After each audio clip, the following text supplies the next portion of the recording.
নমস্কার সবাইকে। শত্রুকে দমন করার জন্য, শত্রুকে নাশ করার জন্য, শত্রুকে নত করার জন্য একটা চরম শক্তিশালী টোটকা কৌশিকী অমাবস্যাতে করণীয়। এই চরম শক্তিশালী টোটকা আপনাদের সাথে আমি শেয়ার করছি। তার আগে একটা কথা বলে দিই, এই টোটকাটা শুধুমাত্র কৌশিকী অমাবস্যার জন্য। এটা অন্য কোনো অমাবস্যায় কিন্তু এই টোটকার কার্যকারিতাটা আপনারা বুঝতে পারবেন না। তো সুতরাং যারা কৌশিকী অমাবস্যায় শত্রু দমনের কাজ চাইছিলেন তারা এই টোটকাটা কিন্তু অবশ্যই করবেন এবং 21 দিনের মাথায় কিন্তু আপনারা ফল পাবেন। এবার আমি আপনাদের জানিয়ে দিই এই টোটকাটার জন্য কি কি জিনিস লাগবে।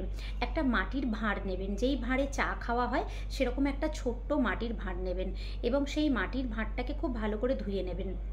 ধুয়ে নেওয়ার পর সেই মাটির ভাঁড়ের মধ্যে অল্প একটুখানি আপনারা সর্ষের তেল দেবেন এবং একটা কালো কাপড় নেবেন। সেই কালো কাপড় হোক বা কালো রুমাল হোক, সেই রুমালের মধ্যে অল্প একটু কালো সর্ষে, অল্প একটু কালো তিল, একটা কাঁচা লঙ্কা নেবেন, একটা শুকনো লঙ্কা নেবেন, একটা পাতি লেবু নেবেন, একটা আলপিন নেবেন এবং ভূজপত্রের মধ্যে আপনারা শত্রুদের নাম লিখবেন। যে কজনের শত্রুর নাম আছে সেই কজন শত্রুর নাম লিখবেন। একটা পানের মধ্যে লাল কালারের মার্কার বা কালো রঙের মার্কার দিয়ে, ভালো হয় কালো রঙের মার্কার নেবেন, কালো রঙের মার্কার দিয়ে শত্রুদের নামটা লিখবেন। লেখা হয়ে গেল, সেই ভালো করে ভাঁজ করে ওই কালো কাপড়ের মধ্যে রেখে কালো কাপড়টাকে একটা পুঁটলি বানিয়ে নেবেন। ভাঁড়ের মধ্যে সর্ষের তেল দেবেন, ওই পুঁটলিটা ভাঁড়ের মধ্যে দিয়ে দেবেন। দিয়ে দেওয়ার পর অবশ্যই একটা লাস্টে একটা জবা ফুল দেবেন। একটা জবা ফুল দেওয়ার পর ওই ভাঁড়টাকে কোনো গাছের কাছে গিয়ে, কোনো ফলন্ত গাছ, যেই গাছে ফল একবার হয়ে গেছে সেরকম কোনো ফলন্ত গাছের কাছে গিয়ে অমাবস্যা থাকাকালীন, সে দিনের বেলা হোক বা রাতের বেলা হোক, হাতে নিয়ে খুব ভালো মতনভাবে আপনারা আপনাদের যেটা ইচ্ছে সেই ইচ্ছেটাকে জানাবেন। জানিয়ে সেই ভাঁড়ের মধ্যে 3 বার ফু দেবেন।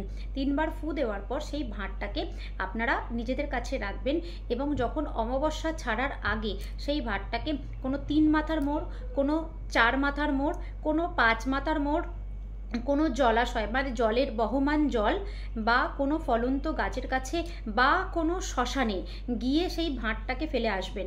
দেখবেন আপনারা যেই মনস্কামনা করে এই ক্রিয়াটা করেছেন সেই ক্রিয়া আপনাদের সফল হবে 21 দিনের মাথায়। এই কাজটা শুধুমাত্র কৌশিকী অমাবস্যার জন্য। কৌশিকী অমাবস্যা ছেড়ে গেলে কিন্তু এই কাজের কোনো গুণাগুণ আপনারা বুঝতে পারবেন না।